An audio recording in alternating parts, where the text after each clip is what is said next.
Não, então, pessoal, seguindo então, outro tipo de modelo de padronização dos processos, igual eu disse, é nesse segundo tópico a gente tem a elaboração dos e-books, né, que são guias mais visuais, né, diferentemente dos POPs, que são elencados, feitos descritivamente.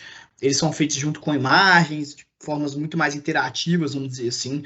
Então, os e-books é outra forma de a gente conseguir padronizar os processos de uma empresa, além dos POPs e também além dos vídeos, igual eu disse. Isso aí depende muito do cliente, depende muito do perfil dele, do que ele espera como entrega, né? Aqui, como terceiro tópico, a gente tem as tabelas 5W2H, ou pode ser também as tabelas 5W3H.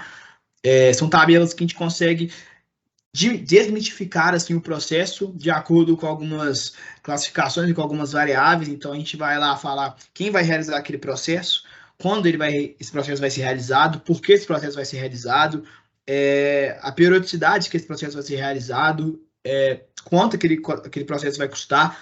Então, assim, a gente tem vários tipos de perguntas que a gente vão ser feitas para o mesmo processo, para que tudo ali seja realmente desmistificado para o cliente entender a importância daquele processo e como aquele processo deve ser executado na empresa dele. Aqui, de novo, a gente tem a tabela GSR e por que a tabela GSR está aqui de novo. A tabela GSR ela pode ser tanto um complemento na etapa de desenho de processo para o diagrama de Chikawa, pelo fato de mostrar assim, os problemas da empresa, as soluções que a empresa pode aplicar, as suas otimizações, mas ela também pode ser um exemplo também, na verdade, uma substituição das tabelas 5W2H, porque essa tabela GSR também ela mostra um pouquinho de como o processo ele pode ser ramificado, como o processo ele deve ser executado. Então essa tabela GSR ela é muito versátil. Então aí vai da equipe do projeto escolher se vocês querem utilizar ela no desenho de processo, se vocês querem utilizar ela na padronização e implementação. Então isso depende muito mais de vocês. Fechou? Dentro assim da padronização e implementação, a gente tem o treinamento dos funcionários, que basicamente é a gente tentar ao máximo deixar todas essas entregas as mais simples possíveis, as mais acessíveis possíveis, as que o funcionário vai compreender de forma mais assertiva, né? Então, igual eu disse, muitos projetos e alguns clientes preferem, às vezes, fazer um POP, fazer um e-book e fazer vídeos. Então, mostrar, às vezes, o passo a passo ali de forma de vídeo, o que já estava escrito em POP, eles vão fazer um vídeo como complemento, mas isso depende muito de como é que é aquele perfil da empresa, o perfil do cliente, como é que aquele projeto está mandando até a chegada dessa etapa.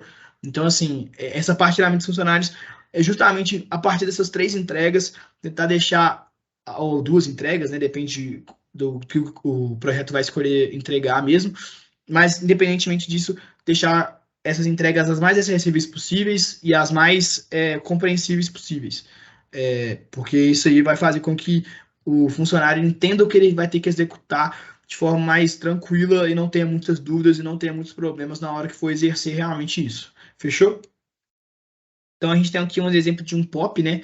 Nesse caso, esse POP aqui era um POP de como fazer a sua conta no Trello.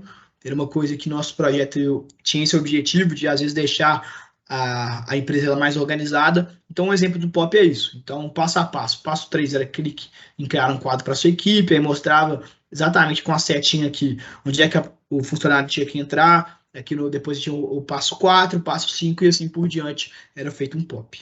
Beleza? Aqui a gente tem um exemplo de um e-book também, um e-book de vendas que a gente fez. Então, a gente mostrava com imagens interativas ali o que a equipe do cliente ele deveria fazer para conseguir mais resultados em vendas, conseguir melhores conversões.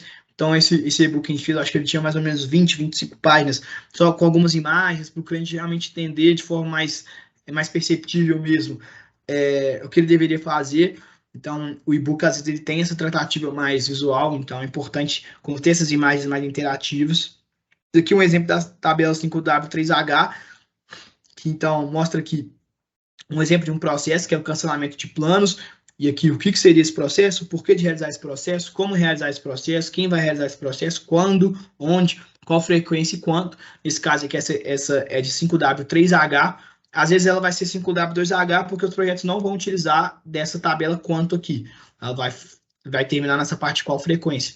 Então, assim, essa tabela 5W3H é bastante legal porque a gente consegue, então, igual eu disse, desmitificar o processo de acordo com algumas perguntas e assim o cliente vai entender melhor assim como que ele deve organizar esse processo na sua empresa, né? E aqui a gente tem a tabela GSRE, o GSR, que é basicamente aquilo que eu expliquei na etapa de desenho de processo, nessa etapa também, onde você vai pôr um gargalo, você vai pôr uma solução e você vai pôr o resultado esperado. A gente tem um aditivo dentro dessa tabela que é um entrave. O que seria um entrave? Seria basicamente a gente explicar qual que seria um possível erro, um possível tipo de problema que poderia ocorrer nessa proposição dessa solução. Então, um possível entrave, algum possível problema que ia chegar e ia dificultar nessa implementação desse processo e nessa solução desse gargalo. Beleza? Indo agora, então, para a parte de viabilidade RH, pessoal, essa etapa ela é um pouco mais mercadológica, ela não tem uma vertente de processos mesmo, uma vertente mais organizacional, só que a gente considera que é extremamente importante dela ser feita no GP, porque a área de RH, às vezes, ela é vista como uma área talvez não tão direcionada, talvez uma área, às vezes, não tão importante dentro de uma organização. Mas a etapa de viabilidade RH, ela vem com esse viés de tentar realmente elencar alguns pontos e também fazer algumas otimizações na empresa, né, dentro dessa área em específico, para que todo esse processo de admissão, todo esse processo de controle de funcionários também seja bem feito. Porque nada adianta da gente otimizar todos os processos, padronizar todos os processos, deixar tudo arrumadinho, sem que um bom RH consiga gerir os funcionários para que eles executem isso da forma adequada, né? Então, dentro dessa etapa de viabilidade de RH, a gente tem um organograma, onde a gente pega aquele organograma que foi feito lá na etapa de desdobramento estratégico e faz algumas alterações, faz algumas otimizações nele, para que esse organograma fique talvez o mais justo possível, o mais coerente possível. A gente tem também a parte de descrição de cargos, que nada mais é a gente pegar um cargo de uma empresa e tentar fazer com que a gente elenque as principais habilidades, competências, tratativas, principais conhecimentos que aquele cargo deve possuir para que uma pessoa adentre nesse cargo. E para que a gente vai utilizar essa descrição de cargos, então? Para um possível processo seletivo futuro. Que aí, com esse processo seletivo, na hora que você estiver buscando por um cargo em específico, dentre todos os candidatos, você vai tentar buscar aquele que compõe essas principais habilidades e competências que aquele cargo necessita, né? Você também vai entrar na parte de recrutamento e seleção, onde a gente vai dar instruções de como realizar um processo seletivo, desde a parte de divulgar esse processo até a parte de realmente executar com cases, entrevistas, com como pedir um currículo adequado, como realmente fazer a filtragem de funcionários, de candidatos, à medida que o tempo for passando. Então, qual o momento para você descartar e cortar funcionários, enfim, a gente faz todo esse estudo do recrutamento e seleção, vai ser bastante importante na hora que a empresa for executar um processo seletivo naquela companhia, né? A gente também tem um estudo de salários, onde a gente busca comparar os salários que estão sendo aplicados na empresa com os salários que são aplicados no mercado para empresas daquele ramo. Então, a gente faz um estudo de, por exemplo, passar para o sócio, que às vezes ele está pagando mais para um funcionário que aquele mesmo cargo recebe menos numa empresa concorrente, ou talvez ele está pagando menos para um funcionário que tem um cargo igual de uma empresa que está pagando mais no mercado. Então, assim, isso aí são análises que a gente faz para justamente aquele sócio, aqueles gestores daquela empresa ter uma tomada de decisão mais assertiva. Porque, por exemplo, vamos supor que aquele funcionário não está performando da melhor forma. Será porque o salário dele, às vezes, não está coerente com o que o mercado oferece? Ou será que aquele funcionário, às vezes, pode ser substituível por talvez um funcionário que vai receber menos? Enfim, a gente faz toda essa análise salarial para que os gestores daquela empresa tenham esse discernimento também de o que pagar, do que não pagar, comissão, etc.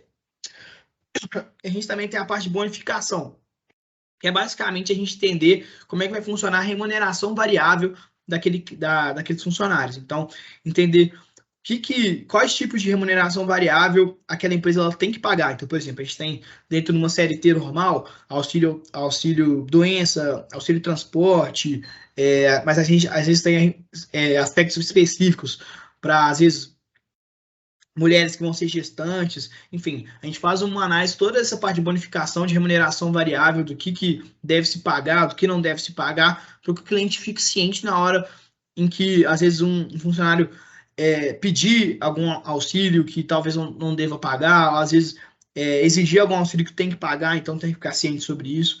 Enfim, eu acho que é um estudo que a gente faz que realmente entra em toda essa parte de recursos humanos da empresa para compreender e ajudar os gestores na tomada de decisão deles e para eles estarem cientes para qualquer coisa que possa ocorrer no futuro.